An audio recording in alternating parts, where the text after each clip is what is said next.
I've paid the price of your love, and now I've bought it with 4 people's lives.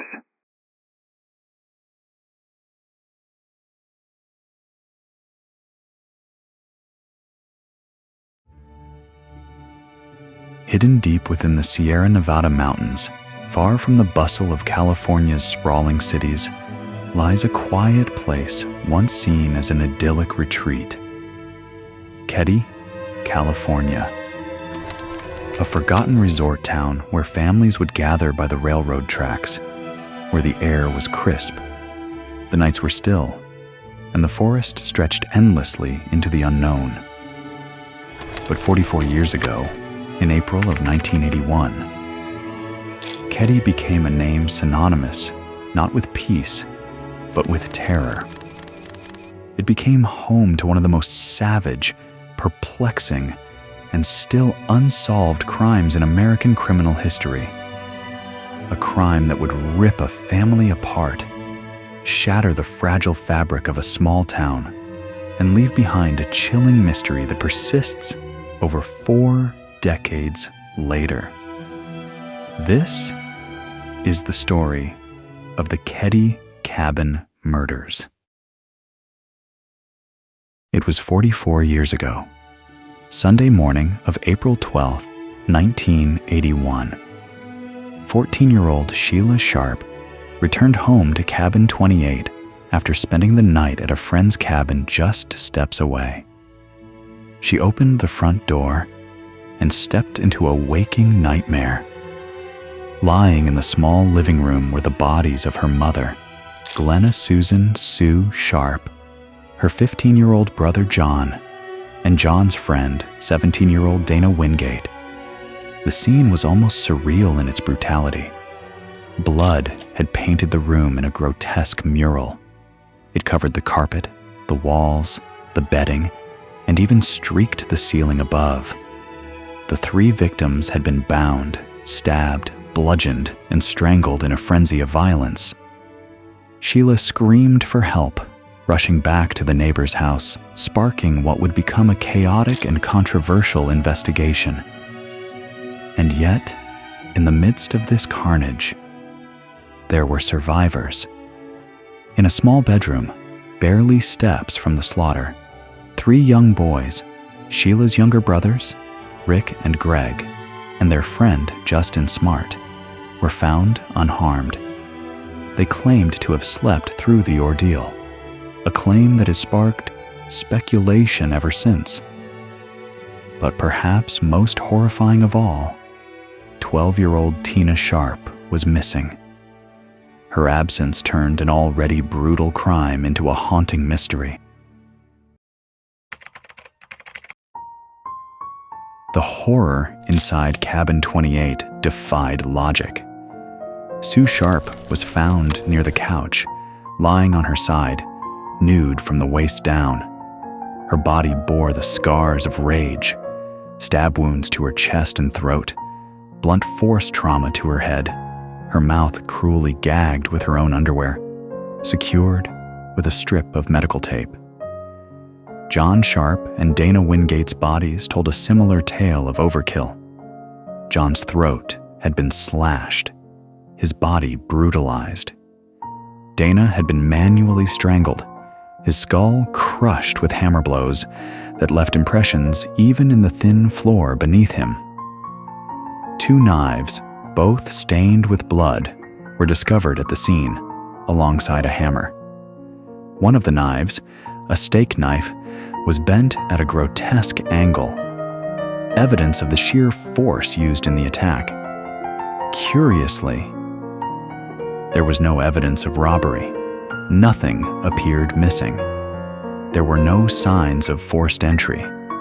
Whoever committed these atrocities had either been let in or knew exactly how to move through the darkness without alerting the occupants.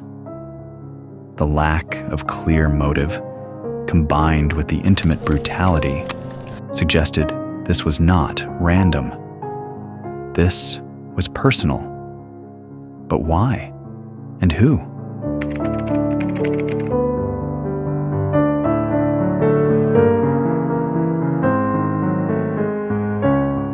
the investigation that followed would be riddled with missteps, confusion, and missed opportunities.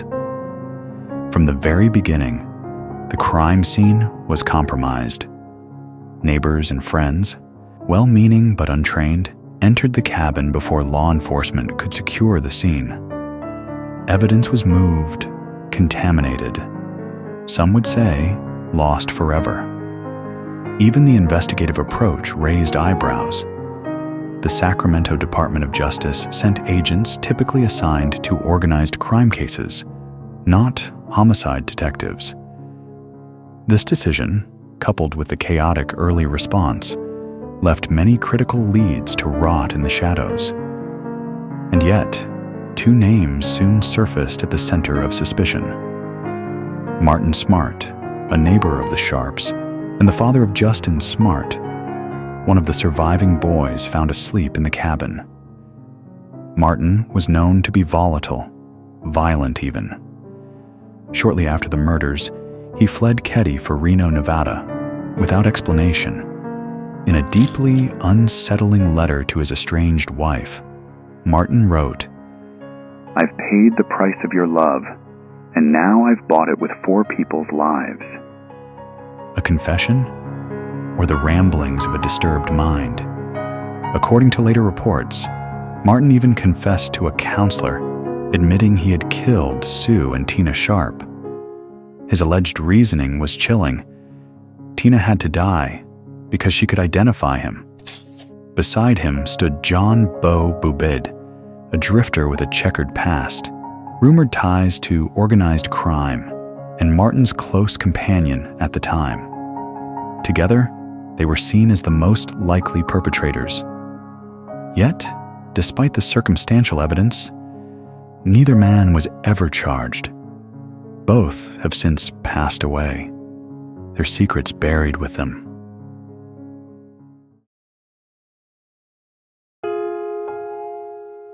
As the years passed, the case became entangled in rumor, speculation, and whispered confessions. But one theory rose above the rest: a dark tale of jealousy, rage, and betrayal, lurking beneath the quiet facade of Keddie. Martin Smart was not just a neighbor to the Sharps. Behind closed doors, it was widely believed that Martin and Sue Sharp shared a secret, complicated relationship. A tangled web of intimacy and deception. One that may have ignited the fatal chain of events that April night. Sue, known for her quiet strength and protective nature, had reportedly become a confidant to Martin's wife, Marilyn Smart. She encouraged Marilyn to leave Martin, to escape the shadow of his volatile, abusive behavior. This, many believe, became the spark that lit the fire. When Martin discovered Sue's influence over Marilyn, the betrayal cut deep. His anger festered into something darker, more violent, and it's said that he turned to his closest companion, John Bo Bubid. Together, they may have plotted not just a murder, but a silencing, a calculated act to erase the woman Martin saw as the root of his unraveling marriage. And perhaps most haunting of all, it would explain why the young boys, including Martin's own son, Justin Smart, were spared. They were never the targets. Marilyn Smart left Martin on the very day the murders were discovered, a decision that, to many, confirmed the depths of marital collapse and the possible personal motive driving the crime. This alleged love triangle, entangled with jealousy, control, and rage, would become the lens through which investigators and amateur sleuths alike would re-examine the case. A personal vendetta, masked as an unsolvable mystery.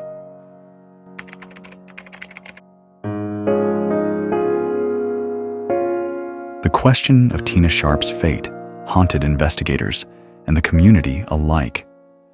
For 3 agonizing years, there was no sign of the 12-year-old girl. No clues, no closure.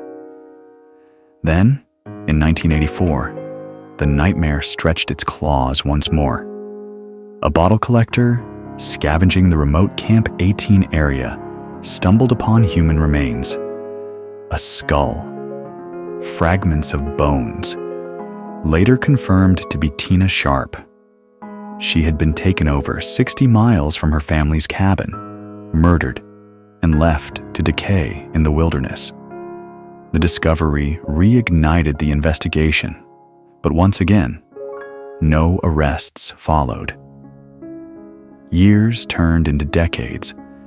In 2016, a rusted hammer, believed to match the missing murder weapon, was found in a pond near Keddie, hidden in plain sight for over 35 years. And in 2018, hope flickered once more. DNA extracted from the tape used to bind the victims was linked to a known living suspect. But to this day, no name has been officially released, and no justice has been served.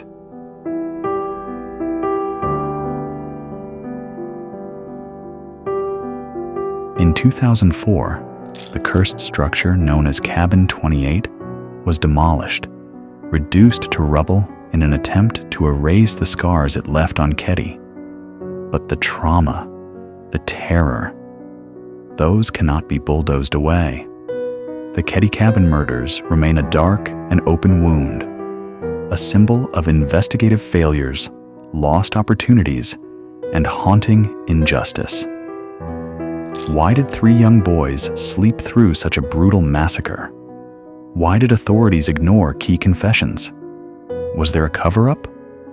Was the crime truly random, or part of a larger, more sinister web?